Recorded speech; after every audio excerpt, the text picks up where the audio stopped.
L'Aisne, c'est un département français qui va de la frontière belge à la région parisienne et surtout, c'est au cœur d'un bassin de 30 millions de consommateurs. Il y a forcément un endroit dans l'Aisne où on est à moins d'une heure de Paris, de Lille, de Bruxelles ou de Reims. Avant de m'intéresser à l'Aisne, j'hésitais. Une grande agglomération? Mais bon, les bouchons, la pollution, non merci. S'installer à la montagne? Du coup, j'étais loin de la mer. Dès que je m'approchais d'une frontière, je m'éloignais des autres. Et puis, j'ai découvert l'Aisne, près de tout. De Roissy, des ports du nord de l'Europe, des Pays-Bas, de l'Allemagne. Un lieu stratégique, idéalement desservi. Pour le sud, plus besoin de passer par Paris. L'idéal pour s'ouvrir à l'international. D'ailleurs, je me suis vite aperçu que je n'étais pas le seul décideur à être séduit par ses atouts. Il y a plus d'une centaine d'entreprises à capitaux étrangers.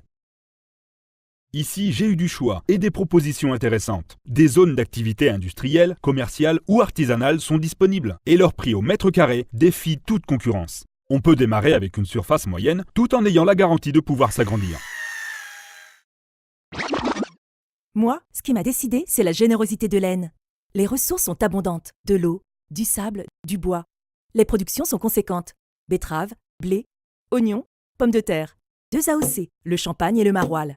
Et comme je suis dans le secteur de l'agroalimentaire, il n'y a pas photo. Et c'est la même chose pour d'autres secteurs d'activité. Cosmétiques, parfumerie, chimie, mécanique, conditionnement.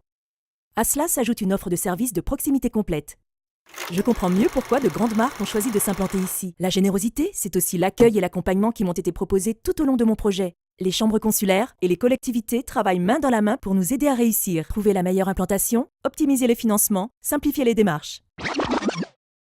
Moi, ce qui m'a impressionné, c'est l'engagement des gens qui travaillent ici. Non seulement les compétences, mais aussi la capacité d'adaptation des femmes et des hommes de ce département. Je peux vous citer des exemples d'entreprises où des salariés sont passés de la confection à la maroquinerie de luxe. D'autres se sont mises à l'anglais. D'autres encore qui ont su évoluer pour que leur entreprise reste leader sur son marché. Ou même de ces nombreux artisans d'art au service du patrimoine, dont certains sont meilleurs ouvriers de France. Dans les CFA, dans les écoles, dans les universités, c'est rassurant de savoir où trouver les collaborateurs de demain. Une manière de puiser les compétences à la source et de constituer un capital humain à forte valeur ajoutée. Moi, j'étais convaincu. Mais lorsque j'ai annoncé à ma femme qu'on partait s'installer dans l'Aisne, elle a montré quelques réticences. Avant de nous installer, comme elle adore le rock et la musique en général, nous sommes venus pour le Festival de l'An. Nous avons aussi découvert les fêtes Jean de La Fontaine. Ensuite, j'ai organisé une randonnée en famille dans la forêt de Reds. C'est elle qui a proposé qu'on passe un week-end ensemble dans un gîte très sympa qu'elle avait déniché sur Internet. Et petit à petit, quand elle a vu les possibilités d'études pour les enfants, la qualité de vie et la maison qu'on pouvait s'offrir pour le prix d'un studio à Paris, elle m'a pressé de boucler mon projet pour s'installer au plus vite. Je ne vous la présenterai pas, elle est partie faire du shopping, ou peut-être du golf. Ce ne sont pas les activités qui manquent. De belles entreprises choisissent l'Aisne. Et vous ?